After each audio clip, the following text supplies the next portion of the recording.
오늘 하나님께서 우리에게 주시는 말씀은 디모데후서 4장 9절로 11절 말씀입니다. 제가 가진 성경으로 신약성경 346페이지에 있습니다. 디모데후서 4장 9절로 11절 말씀 제가 받들어 읽겠습니다. 너는 어서 속히 내게로 오라. 대만은 이 세상을 사랑하여 나를 버리고 데살로니가로 갔고 그리스게는 갈라디아로 디도는 달마디아로 갔고 누가만 나와 함께 있느니라. 네가 올 때에 마가를 데리고 오라. 그가 나의 일에 유익하니라. 아멘. 기도하겠습니다. 은혜로우신 아버지 하나님, 오늘 우리를 하나님의 말씀 앞으로 불러주심에 감사드립니다.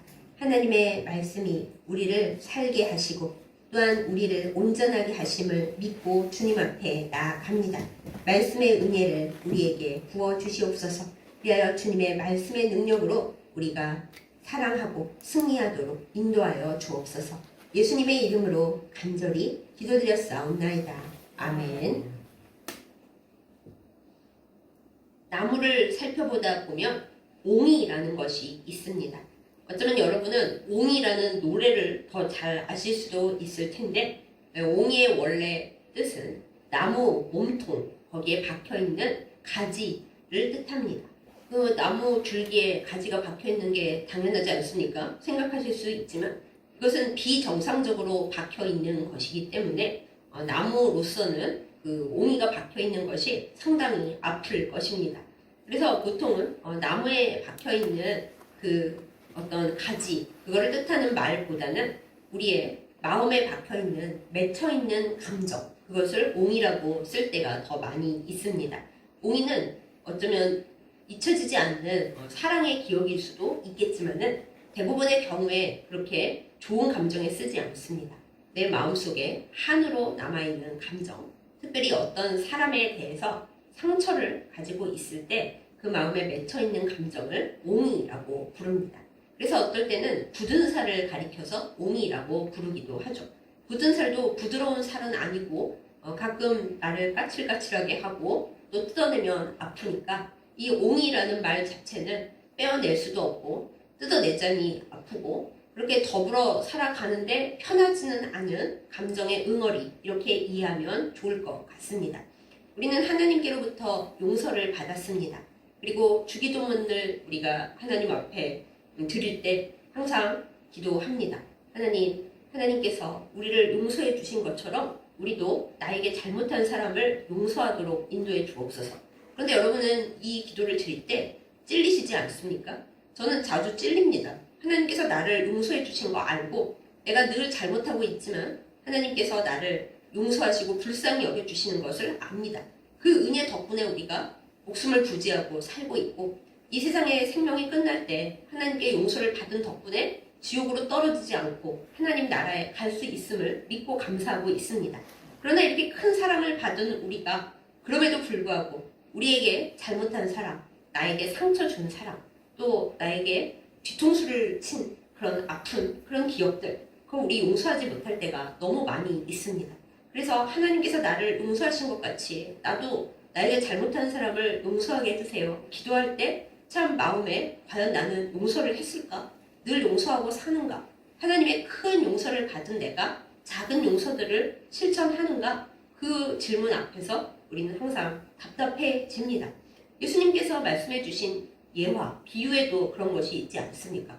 어마어마한 도저히 갚을 수 없는 빚을 탕감받은 종이 자기에게 조금 얼마 안 되는 돈 빚진 사람의 멱살을 잡고 안 갚으면 너를 어떻게 해버리겠다 이렇게 협박을 하잖아요. 그것이 곧 우리의 모습이 아닌가, 항상 그런 마음을 갖게 됩니다.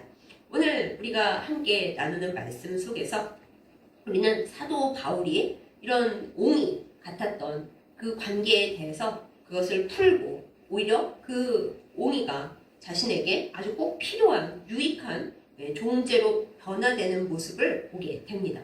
그런데 오늘 본문만 봐서는 이게 도대체 무슨 소린지 우리가 알 수 없기 때문에 사도 바울과 그 문제의 그 사람에 대한 관계의 변화를 성경 말씀을 통해 한번 살펴보면서 나도 내 마음속에, 내 삶 속에 옹이로 남아있는 그 어떤 사람들을 생각해 보고자 합니다.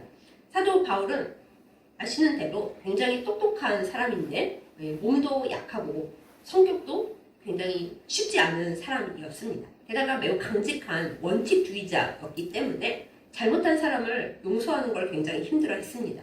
감정적인 용서의 문제가 아니라 내가 열심히 하나님 나라 일을 해야 되는데 내 주변에 있으면서 내 이 기준을 못 따라오는 사람, 하나님 나라 일을 제대로 못 해내는 사람에 대해서 용서를 잘 못하고 지적하고 꾸짖는 것을 굉장히 잘했습니다. 우리가 가장 잘 알려진 예로 보자면 갈라디아서에서 사도 바울 스스로 고백을 하죠. 사도 바울 입장에서는 베드로는 굉장히 하늘같이 높은 선배입니다. 예수님의 직계 제자고, 그러니까 혹시 베드로가 잘못을 했더라도 어떻게 사도 바울 입장에서 감히 지적을 하겠나 싶지만 사도 바울은 스스로 말합니다. 내가 베드로가 잘못했기 때문에 사람들 다 보는 앞에서 큰 소리를 내고 화를 내면서 지적질을 했다고요. 그런 사람이니 자기보다 어리거나 또 자기보다 미숙한 제자뻘, 아들뻘 되는 사람에게는 얼마나 더 강직하고 무서웠겠습니까? 사도 바울에게 가장 큰 은인이 있다면 아마 바나바일 것입니다. 사도 바울이 처음 회심하고 하나님 나라를 전하는 사람이 되고자 했을 때 원래 교인들은 하나도 믿어주지 않았습니다.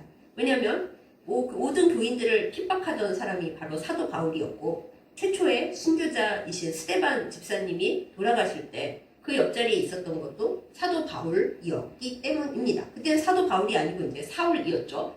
저 사람이 우리를 더 잘 잡아가기 위해서 지금 음모를 꾸미고 있는 거 아닐까? 다 같이 의심하고 있을 때 사도 바울의 증인이 되어주고 사도 바울이 교회에 적응할 수 있게 해준 사람이 바로 바나바입니다.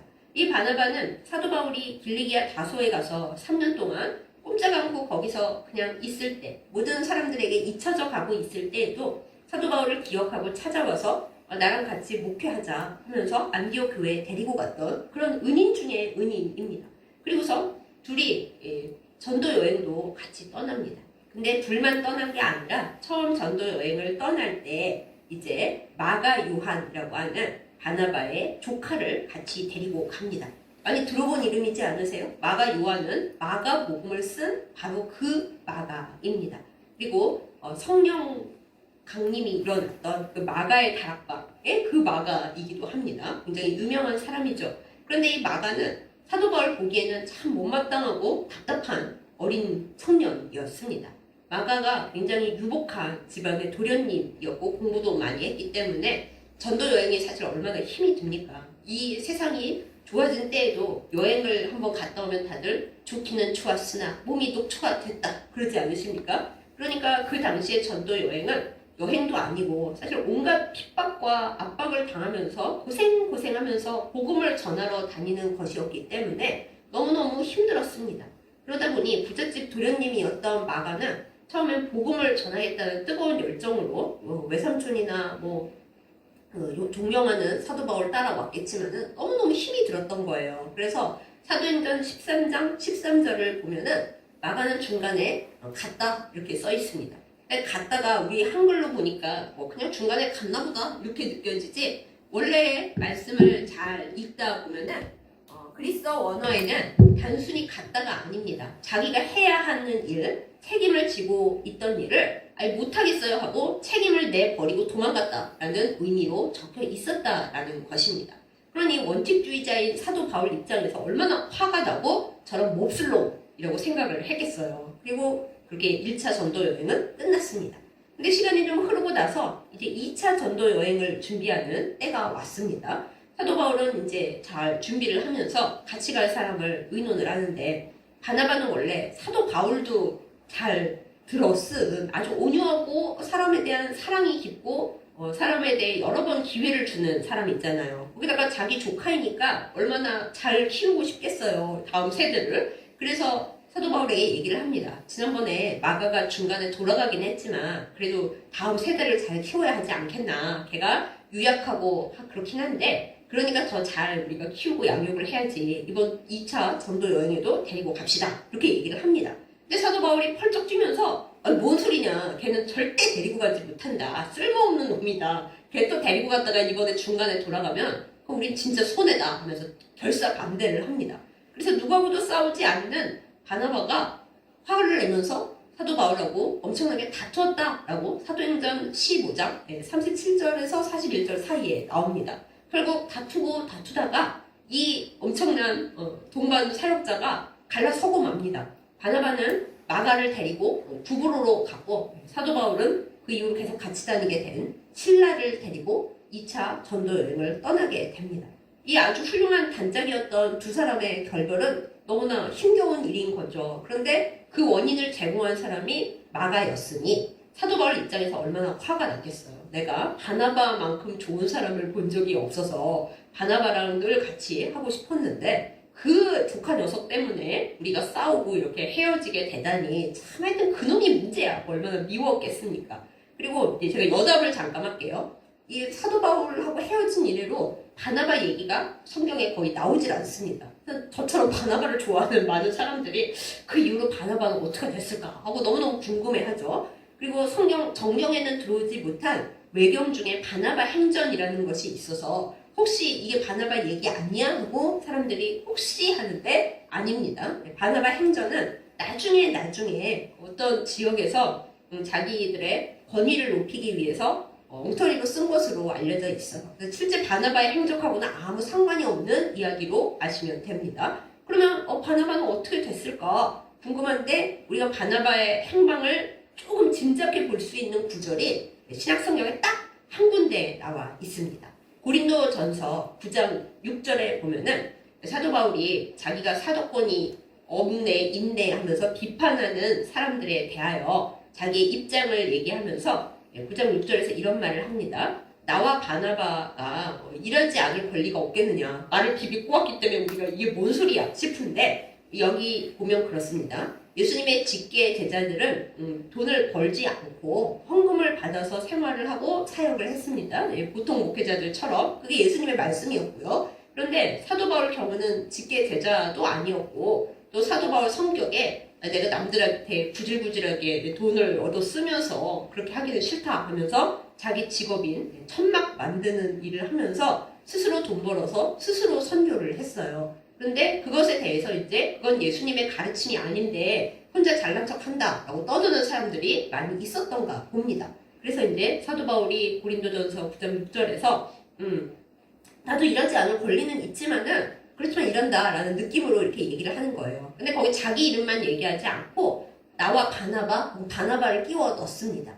사도 바울이 고린도 전서를 쓸 때가 학자들이 추정하기로는 제3차 전도 여행을 하면서 에베소라고 하는 도시에서 머물면서 목회를 하고 있던 그 시점에 썼다고 알려져 있어요. 그게 오늘 이제 사도행전 15장에서 2차 전도여행 가면서 헤어진 지 한 3년에서 5년 지난 시점일 거다. 이렇게 학자들이 추정을 합니다. 그럼 만약에 이제 싸워서 다시는 안 보고 손절하는 사이라면 굳이 공식적으로 보내는 편지에다가 바나바 이름을 언급할 이유는 없지 않겠습니까? 그쵸? 이제 헤어졌고 사이가 나쁜데 뭐하러 그 이름을 내 입장 얘기하면서 쓰겠어요. 근데 썼다라는 것은 그때 비록 마가 때문에 헤어지고 함께 일하지는 않게 됐지만은 그렇지만 사도 바울이 바나바와 관계가 끊어지지 않았고 오히려 잘 지내면서 비록 일은 같이 안 해도 소식은 닿고 서로 얘기를 하고 함께하는 입장이었다라는 걸 우리가 추측을 해볼 수가 있습니다. 그리고 사실 그렇잖아요. 바나바 성격에 그때 조카를 지키느라고 사도 바울하고 싸우기는 했지만 사도 바울에게 자기가 영원히 넌 안 봐, 넌 손절이야 이럴 바나바가 아니기도 하지 않습니까? 그래서 이제 바나바는 그 이후로도 사도 바울과 잘 지냈다라는 걸 우리가 성경에서 볼 수가 있습니다. 그럼 다시 이제 본론으로 돌아와서 사도 바울이 이렇게 마가를 싫어하고 미워하고 마가 때문에 바나바도 헤어질 지경이 돼서 그럼 영원히 그러니까 마음속에 옹이처럼 진짜 간직하고 이 마가 요한 때문에 모든 게 망쳤어 하고 미워했느냐? 그렇지가 않습니다. 근데 오늘 본문을 보겠습니다. 사도 바울이 그 헤어진 이래로 약 10년쯤 지난 세월이 왔어요. 강직한 원칙주의자였지만은 감옥에 갇히기도 하고 감옥에 갇히니까 일을 못 하잖아요. 일을 못 할 때 뭐 영치금 비슷하게 그동안 세웠던 교회들, 특별히 빌립보 교회에서 사도 바울을 매우 사랑하고 안타까워하는 마음으로 헌금을 보내주기도 하고 그랬습니다. 근데 사도 바울이 옛날 같으면 안 받아! 그랬을 텐데 감옥에 있고 오랜 세월이 지나고 또 마음도 좀 이게 순해지고 하다 보니까 고맙다. 날 이렇게 사랑해주고 기억해줘서 하면서 헌금도 받았어요. 많이 변했죠. 옛날 사도 바울이라면 있을 수가 없는 얘기고. 그리고 이제 골로새 교회에 보내는 편지, 골로새서 4장 10절과 그 골로새 교인이었던 빌레몬에게 특별히 개인적인 부탁을 하려고 보냈던 빌레몬서에서 마가를 언급을 합니다. 골로새서 4장 10절에서는 이 마가가 지금 로마에 가택연금 당하고 있는 나와 함께 있다. 그런데 이 마가가 너희 골로새 교회에 가는 일행 중에 갈 건데 마가를 잘 대해줘라, 대접해줘라 이렇게 얘기를 합니다. 사람들도 옛날에 사도 바울과 바나바가 마가 때문에 찢어졌다라는 내용을 많이 아는데 그래서 혹시 마가에게 색안경을 끼고 잘 못해주고 쌀쌀맞게 대할까봐 사도 바울이 미리 얘기를 하는 거예요. 여기서 우리가 알 수 있는 거는 10년 지나고 나니까 사도 바울하고 마가가 화해를 했구나. 사도 바울의 그 강직한 성격에 마가를 용서를 하고 심지어 같이 로마에 있으면서 이거는 이제 사도행전 끝에 그 이후입니다. 사도행전은 이상하게 끝나잖아요. 사도 바울이 로마에 있다 그냥 끝나는데 그 이후로 사도 바울은 가택연금 당했다가 도로 감옥에 갔다가 이런 것을 오래 했는데 가택연금해 있던 시절에 마가가 같이 있었던 거예요. 그러면서 골로새 교회에 편지 보내고 빌레몬에게 편지 보낼 때 마가를 언급을 한 거죠. 마가가 나랑 같이 있는데 얘 잘 대해줘라. 옛날 그 일은 없던 것으로 하고 잘 대해줘라. 그러면서 빌레몬서 1장 24절에서는 동역자 이름을 쭉 얘기할 때 마가도 얘기를 합니다. 그러니까 이제 옛날에 별로 안 좋아했고 미워했던 그 아이에서 10년 지나고 나니까 나의 동역자고 주변에 거의 몇 명 없는데 그 로마에 함께 있는 사람 중에 하나가 된 거죠. 굉장히 많이 관계가 달라진 거죠. 10년 후에. 제 생각에는 그렇게 된 데에는 바나바의 노력도 좀 있지 않았을까. 왜냐면 바나바는 항상 끊어진 관계들을 다시 이어붙이고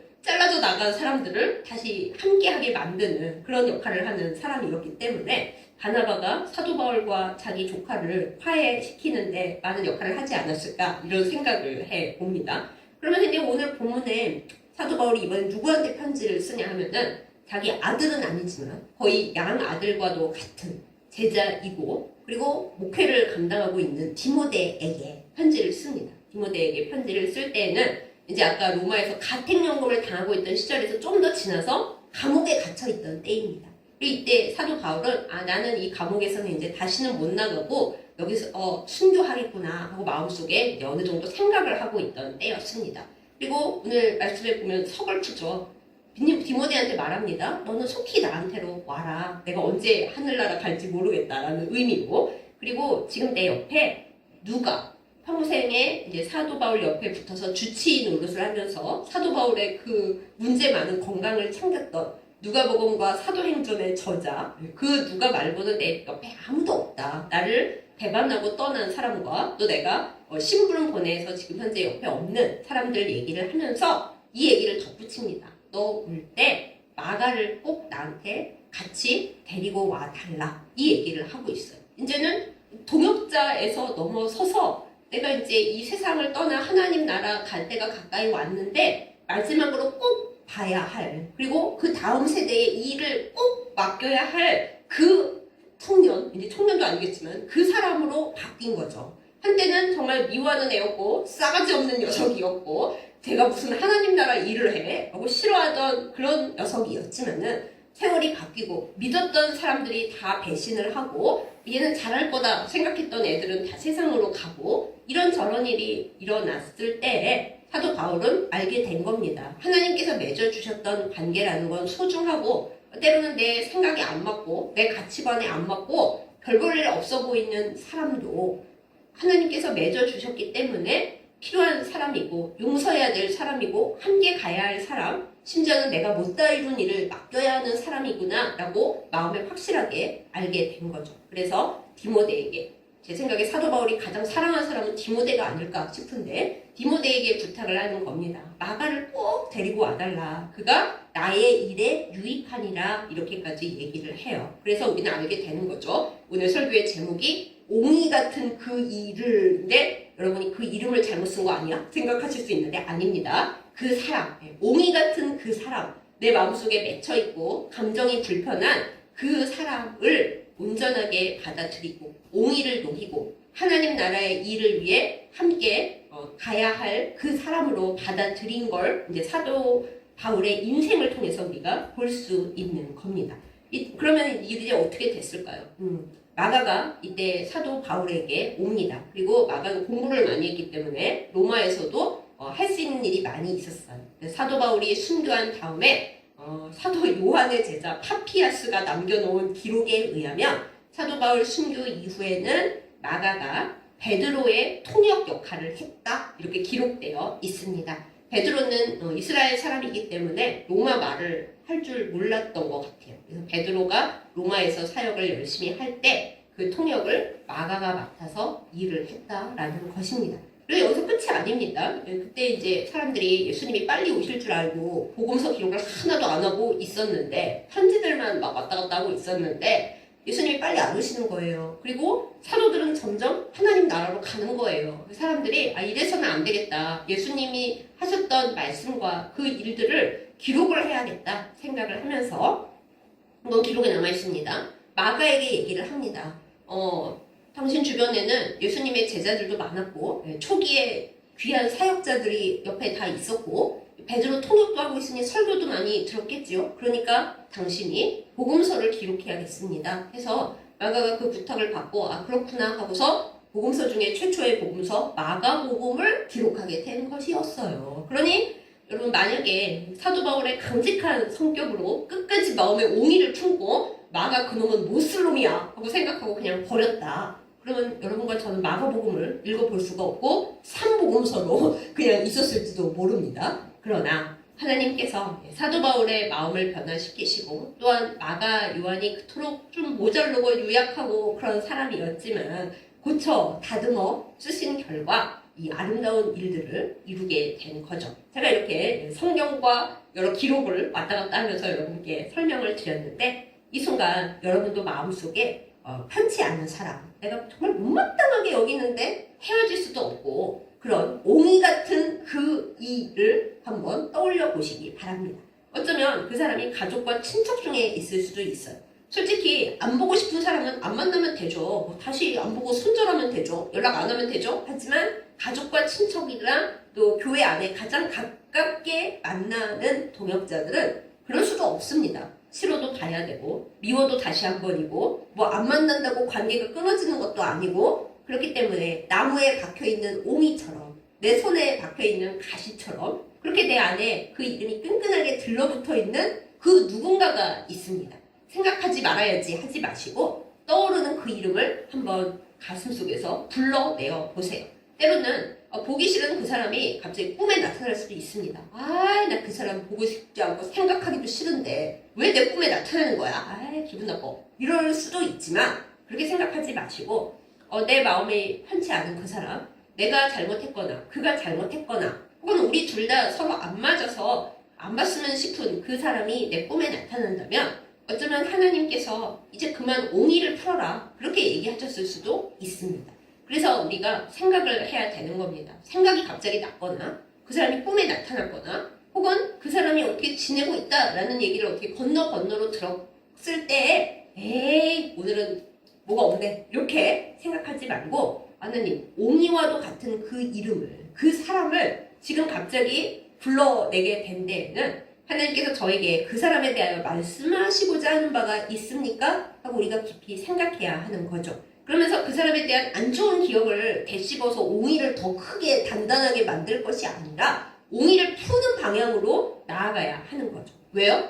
일단은 나를 위해서 가장 이기적인 마음으로는 내 안에 맺힌 것이 있고 내 손에 굳은 살이 있고 또 내 나무라는 나 자신에 꽉 막힌 것이 있다면 하나님께서 나에게 말씀을 주시고 은혜를 주시고 기도 응답을 주시고 또 좋은 복을 주실 때 그 옹의가 통로를 막아버릴 것입니다. 그렇지 않겠어요? 내 마음에 맺힌 것이 있고 악과 어두움이 도사리고 있는 부분이 있다면 여러분 혈관에 콜레스테롤 해서 막히는 건 그렇게 겁내시고 다 고지혈증 약 드시면서 내 안에 인간관계로 인한 미움과 원한과 슬픔과 쓴뿌리가 있어서 옹의가 딱 박힌 건 왜 그냥 내버려 두십니까? 콜레스테롤이 쌓이는 거는 뭐 기껏 해봤자 우리가 이 세상을 떠나는 거겠지만은 내 안에 옹이가 쌓이는 것은 우리가 하나님 나라에 갔을 때도 문제가 되거니와 우리가 날마다 주님께 기도하는 그 주님의 기도를 하면서도 꺼리끼는 것이 있고 우리 모두가 바라는 바 복을 누리는 데 있어서 굉장히 문제가 심각해집니다. 그야말로 영적인 콜레스테롤이 되어버리는 거죠.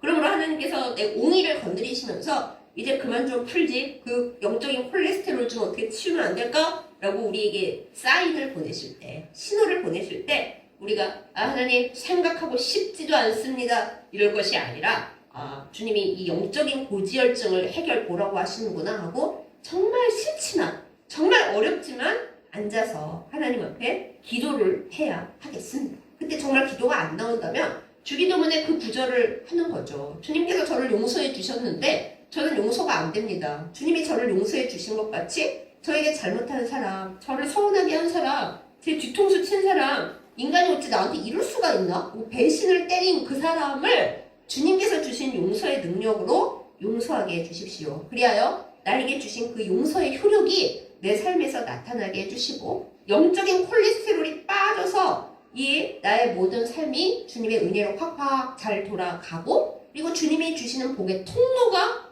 뻥 뚫리게 해주십시오. 이것이 우리의 기도가 되기를 원합니다. 주님은 우리에게 그것을 원하십니다.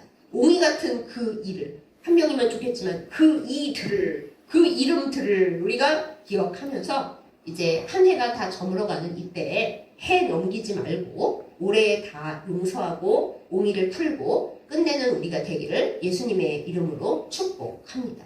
그럼 우리가 그러죠? 되나요? 됐으면 진작에 했죠. 그리고 그 인간은요. 한 번 옹이가 박힌 게 문제가 아니라 날마다 옹이를 쌓아 올리고 있어요. 그렇게 얘기하실 수도 있어요. 그러면 우리는 또 이제 성경으로 돌아가야 합니다. 여러분 우리도 날마다 죄를 짓고 하나님께서 보시기에 기가 차죠. 야 내가 너 어제 용서해줬다. 또냐? 이러실 수 있지만 하나님은 날마다 우리에게 예수님의 보혈을 부으시면서 성령의 기름을 발라서 하나님과 나 사이에 생길 수 있는 옹이를 없애십니다. 언제까지요? 우리가 하나님 나라에 갈 때까지. 그런데 우리가 하나님의 그 큰 용서를 1만 달란트도 넘는 그 용서를 받았으면서 나에게 옹이를 맨날 쌓고 있는 그 사람, 그 일을 전 죽어도 용서를 못하겠어요 하나님 하면 하나님의 그 크신 용서를 내 안에 체험한 사람이 못 되는 거죠. 어렵고 힘이 들지만 주님 저는 오늘도 주님의 이름으로 한 번 더 용서하겠습니다. 이러는 것이 우리가 하나님을 사랑하고 주님의 용서를 이해하는 우리의 노력이라는 것을 꼭 알아야 하겠습니다. 그럼 여러분은 이러실 수도 있어요. 제가 너무 용서하고 싶은데 그 사람이 세상을 이미 떠나고 없습니다. 괜찮습니다. 그 사람은 하나님과의 문제를 그쪽에서 해결하고 있을 것이고 나는 아직 이 세상에 있으니까 훨씬 유리하죠. 가서 물어볼 것도 없으니까 주님 그 사람은 세상을 떠났고 제가 용서를 그 사람에게 구할 수 없고 그 사람도 나에게 용서한다는 말을 할 수가 없고 심지어 그 사람이 나한테 용서를 빌어야 되는데 말 안 해주고 떠나버렸습니다. 다 상관없습니다. 내가 하나님 앞에서 해결하면 됩니다. 그 사람 때문에 내 안에 생겨버린 옹이를 주님 그 사람은 가버렸지만 하나님과 그 사람 사이에 해결할 문제가 됐고 저는 그 사람으로 생긴 옹이를 이제 다 끊어냅니다. 그거를 용서라고 하는 거예요. 그 사람한테 용서를 받고 뭐 손을 잡고 화해를 하고 그게 아니라 주님 제 안에 그 사람으로 인해 생겼던 옹이를 이제 다 풀어놓습니다. 저는 해결을 못하오니 우리 주 예수 그리스도의 보혈과 성령의 기름으로 그 옹이를 풀어주시옵소서. 저는 이제 끊겠습니다.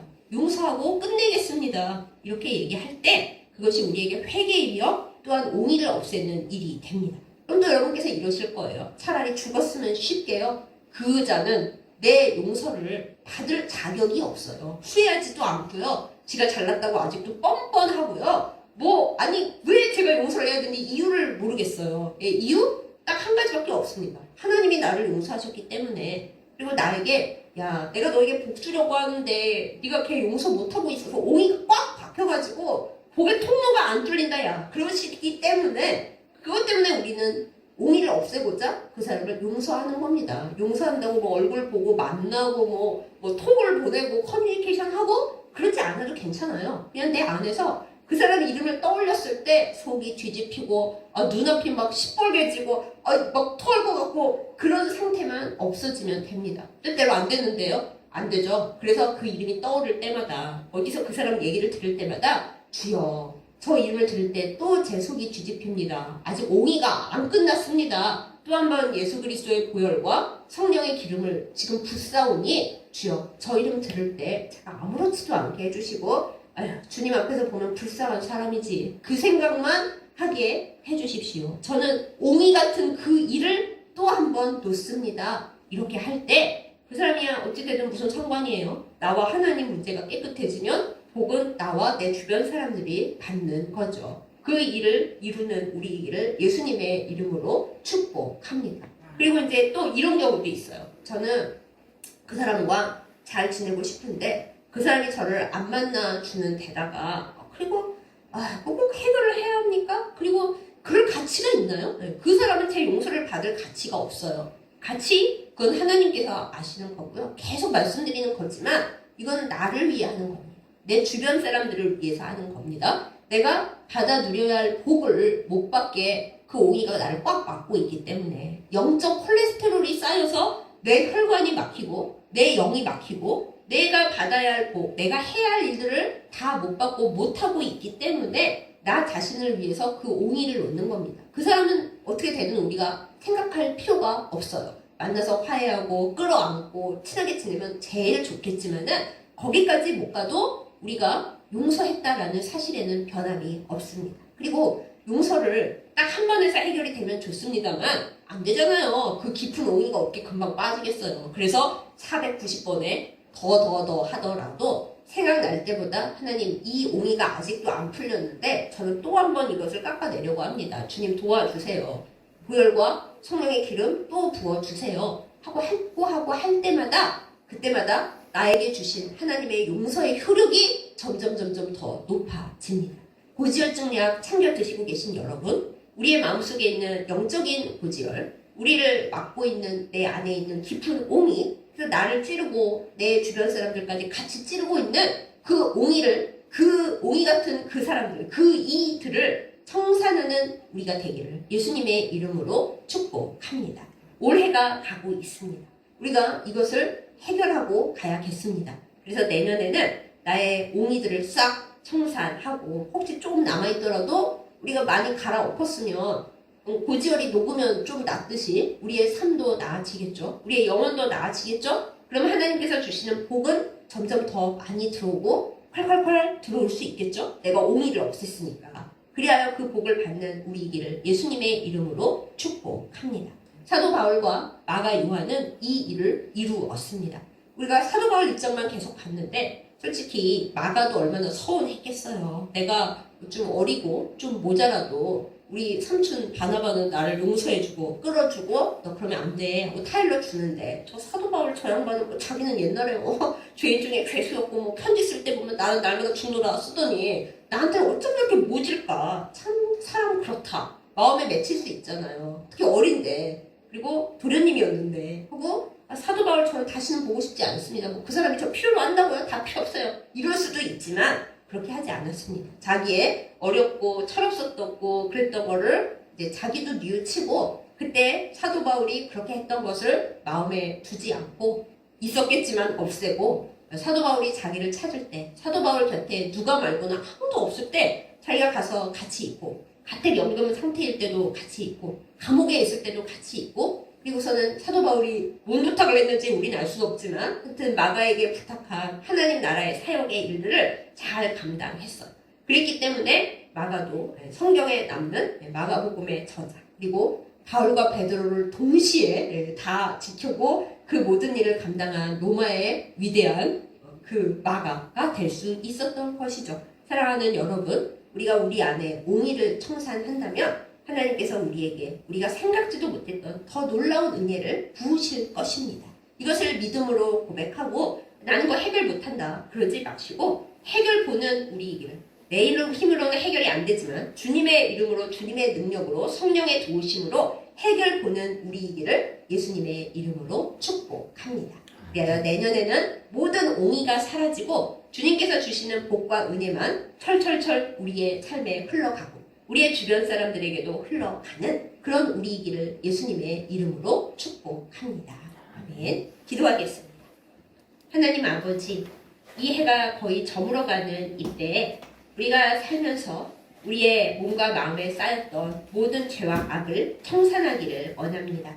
특별히 오늘 말씀을 우리가 함께 나누면서 내 마음에 있는 옹이로 남아있는 그 사람들, 그 이들, 그 이름들을 하나님 앞에 올려놓습니다. 생각하고 싶지 않은데 머릿속에 생각나는 사람들. 근데 생각났을 때 좋은 게 아니라 화가 나고 서운하고 속이 뒤집히는 그 사람들, 그 이름들. 또한 가끔 꿈에 나타나서 나에게 오히려 악몽이 되고 안 좋은 기억을 생각하게 만드는 그 사람들, 그 이름을 우리가 이 시간 생각해 봅니다. 하나님께서 이제 그 옹이들을 놓아주라고, 그리하여 못 받고 있었던 복을 누리고 하나님께서 나에게 주신 용서의 효력을 온전히 받으라고 깨우쳐 주실 때 우리가 하나님의 능력을 힘입어 그 옹이를 해결받도록 역사하여 주시옵소서. 하나님, 사실은 우리가 누군가를 용서하는 것이 불가능하고 너무나 힘이 듭니다. 나 자신도 감당 못하는데 남의 마음 우리가 어떻게 알겠으며 그 사람을 어떻게 고치겠습니까? 그 모든 것 다 내려놓게 하시고 사도 바울과 마가가 그러했듯이 참으로 얽히고 설킨 복잡한 악연들을 넘어 하나님 나라를 위해 동역자로 함께 세대를 이어 쓰임 받았듯이 우리도 주님 앞에 그렇게 변화되게 하여 주시옵소서. 우리 스스로 심판자가 되지 않게 하여 주시옵소서. 하나님께서 모든 것을 보시고 아름답게 하실 것을 믿으며 주님의 손에 모든 것을 맡기고 우리는 마음에 묶인 그 가시들을, 그 옹이들을 다 풀게 하여 주시옵소서. 주님의 보혈을 부으시고 성령의 기름을 부으사 우리의 몸과 우리의 영혼이, 우리의 생각이, 우리의 믿음이 부드러워지게 하여 주시옵소서. 그리하여 우리가 고지혈증 약을 먹고 우리의 혈관이 막히는 것을 방지하고 있듯이 우리의 영을 막고 우리의 복받을 것을 막고 우리의 기도를 막고 있는 그 콜레스테롤보다 더 심각한 우리의 마음의 옹이와도 같은 그 맺혀있는 감정을 주님의 능력으로 이제 그만 풀게 하여 주시옵소서. 그렇게 할 때 하나님께로부터 오는 모든 좋은 것이 우리의 삶에 쏟아지고 우리가 복의 통로가 될 줄 믿고 감사를 드립니다. 주여 역사하여 주시옵소서. 우리 모두 사도 바울과 마가처럼 변화된 관계로 하나님 앞에 영광을 돌려드리고 용서함으로써 삶이 온전해지는 그 은혜를 누리게 하여 주시옵소서. 우리를 용서해 주신 주님께 감사를 드립니다. 우리도 주님 따라 용서하게 하여 주시고 용서의 효력을 누리는 복된 삶 살게 하여 주옵소서. 예수님의 이름으로 간절히 기도드렸사옵나이다. 아멘. 성금기도 드리겠습니다. 사랑하는 하나님, 하나님께서 우리에게 주신 모든 것을 감사하면서 이 예물 올려드립니다. 우리에게 물질이 소중하지만 물질을 주시는 하나님이 더 소중하고 물질보다 하나님을 더 사랑하기에 이 예물 올려드립니다. 주여 우리의 마음과 우리의 정성을 받아 주시옵소서. 이 세상을 사는 동안 물질을 경배하지 아니하고 물질의 주인이 되시는 하나님을 경배하며 주님께로부터 가장 좋은 것을 받으며 사는 저희들 되게 하여 주시옵소서. 물질로 인하여 시험당하지 않게 하여 주시고 물질에 무릎 꿇지 않게 하여 주시고 하나님이 주시는 모든 것을 받아 누리며 섬기며 베풀며 사는 복의 통로가 되도록 주여 복을 내려 주시옵소서. 예수님의 이름으로 간절히 기도드렸사옵나이다. 아멘. 이제는 우리를 위하여 보혈을 흘려 주시고 우리의 죄를 날마다 덮어주시는, 용서하여 주시는 우리 주 예수 그리스도의 은혜와 우리가 연약하고 부족할지라도 우리를 용서하여 주시고 날마다 용서의 효력을 베풀어 주시는 아버지 하나님의 극진하신 사랑과 우리에게 날마다 기름을 발라 주셔서 우리의 허물을 덮으시고 용서할 수 있는 큰 은혜를 주시는 성령님의 인도하심과 교통하심이 이 시간 말씀을 듣고 하나님의 용서를 받은 그 은혜와 그 사랑을 인하여 나에게 잘못한 사람 또한 내가 상처 입힌 사람 그 모든 옹이 같은 그 이들을 그 이름들을 품고 기도하면서 용서하여 하나님의 복의 통로가 되기를 간절히 바라고 결단하는 예배드린 모든 주의 백성들 위해 이제부터 영원까지 함께 하시기를 간절히 축원하옵나이다. 아멘.